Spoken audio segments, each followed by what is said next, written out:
Okay, so here are our section 7.7.4 parallel lines of proportionality.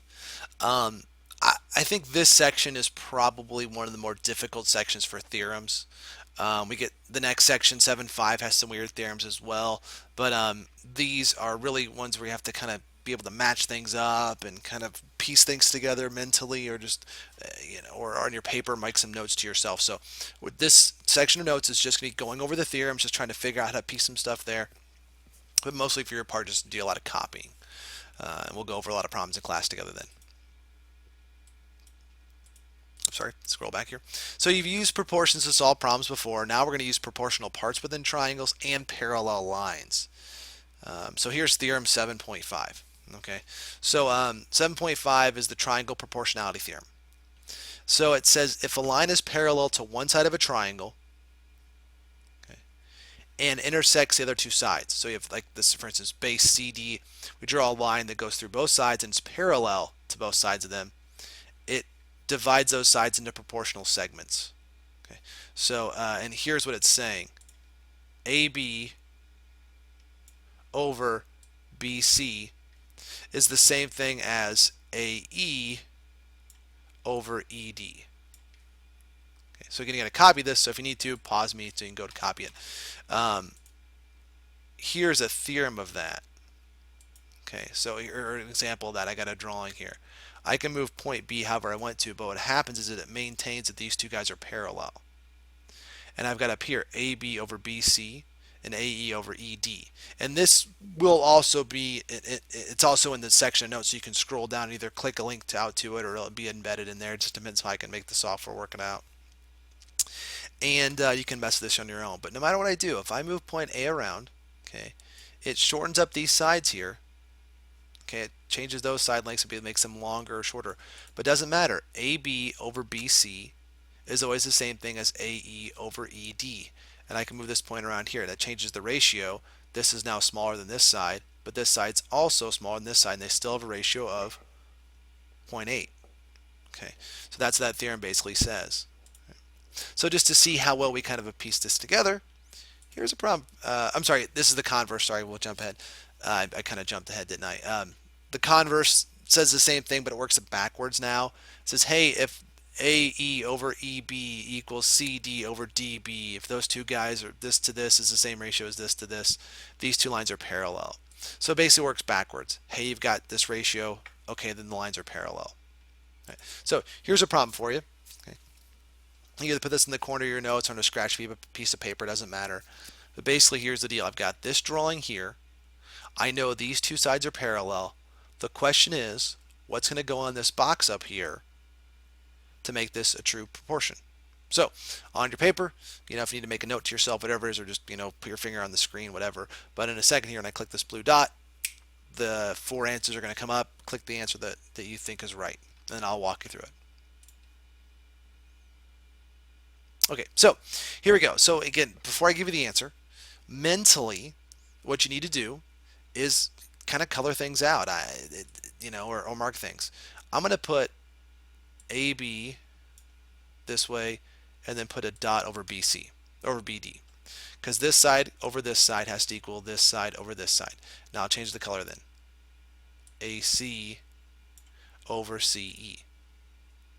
And that's basically what I want to make sure happens here. I know that it's going to be AB over BD equals AC over CE as far as the theorem tells me, part over part equals part over parts. But I'll make sure that's the way the statement's set up. And do I have that? Well, I have something over BD equals AC over CE. So actually it works out just like the theorem, AB over BD equals AC over CE.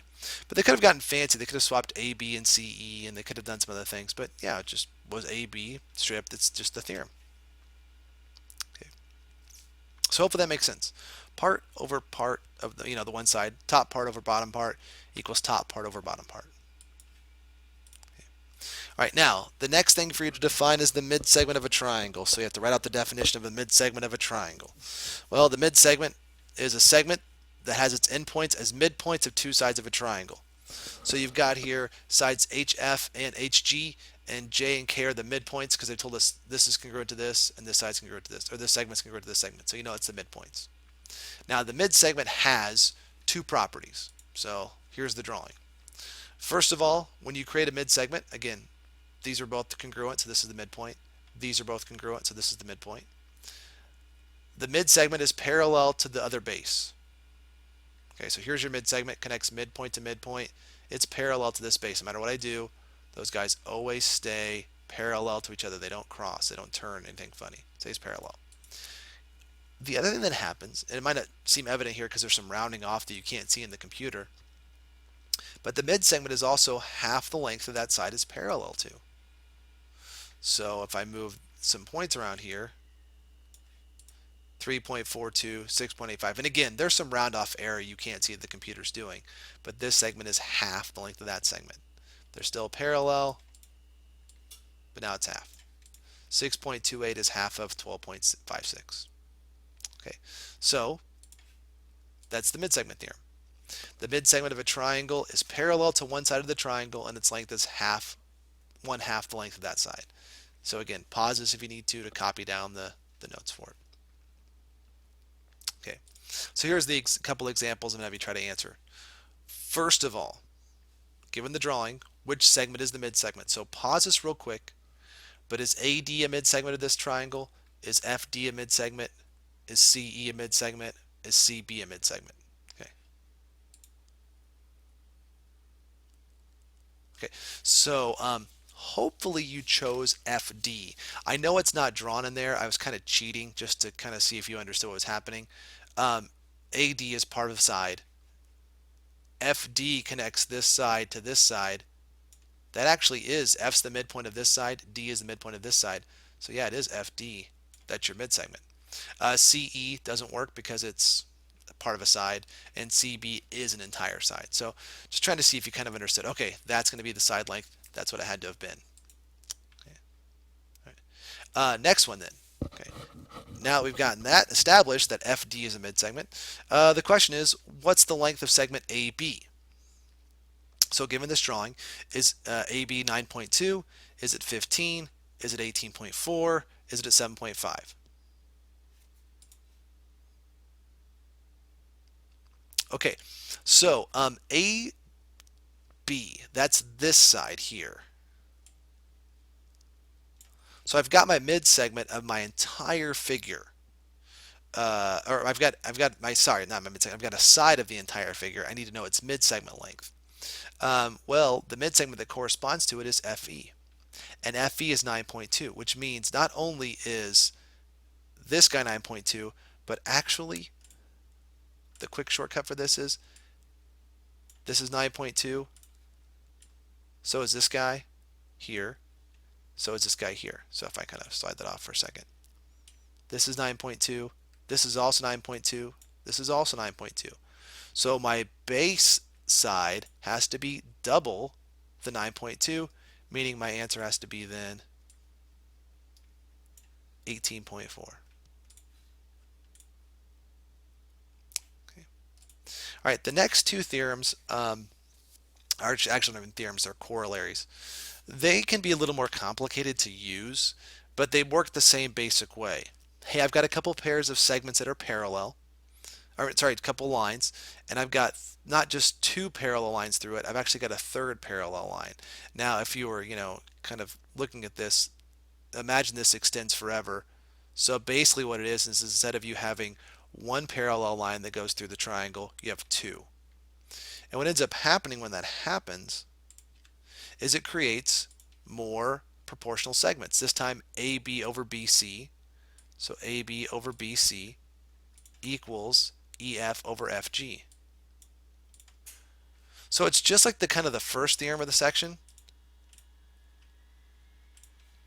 Part over part, top, like, kind of like left part over right part equals left part over right part, however it's oriented. Same exact thing here. But now it's, I guess the way I've got it drawn is top part over bottom part equals top part over bottom part. And you can see it, I've got this drawing here, same exact idea. Hey, guess what?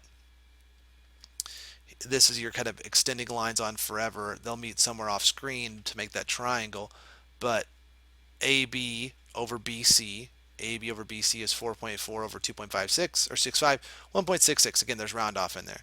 EF over FG, 4.77 over 2.87.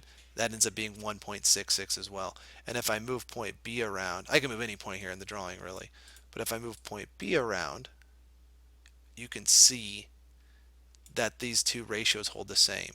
At one point it's smaller, one point it's bigger, because this segment gets bigger than this one. The next corollary basically states this. If I can make this so that these two guys are equal, AB and BC, I'll do my best to do that. It's about as close as I'm going to get.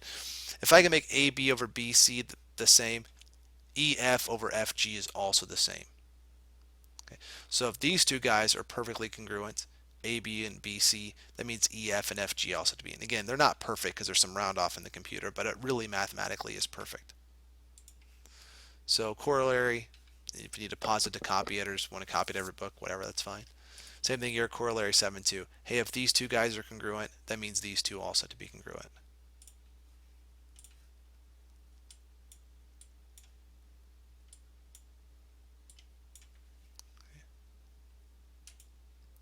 So another example to look at, I want to fill out the missing part of the proportion. So again, pause it if you need to. You've got HK over HL, and you want to know what would that be over SP. Okay, so pause it before the answer comes up. Otherwise, you just jump back 5 seconds, then pause it. Okay, so back.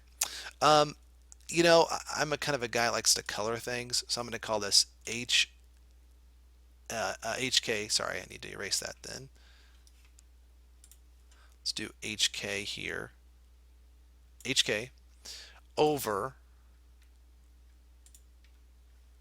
let's do HL. Okay, so HK to HL is what to SP? Well, if I look at SP, SP really corresponds to HL. So the question is, what segment would correspond to HK? Hopefully you figured out that it would be SQ. So that'd be the missing part there. Okay. So, you know, try to keep that one short because there's a lot of theorems in there to keep track of. We'll go over again all of these in class tomorrow. So, yeah. Thanks.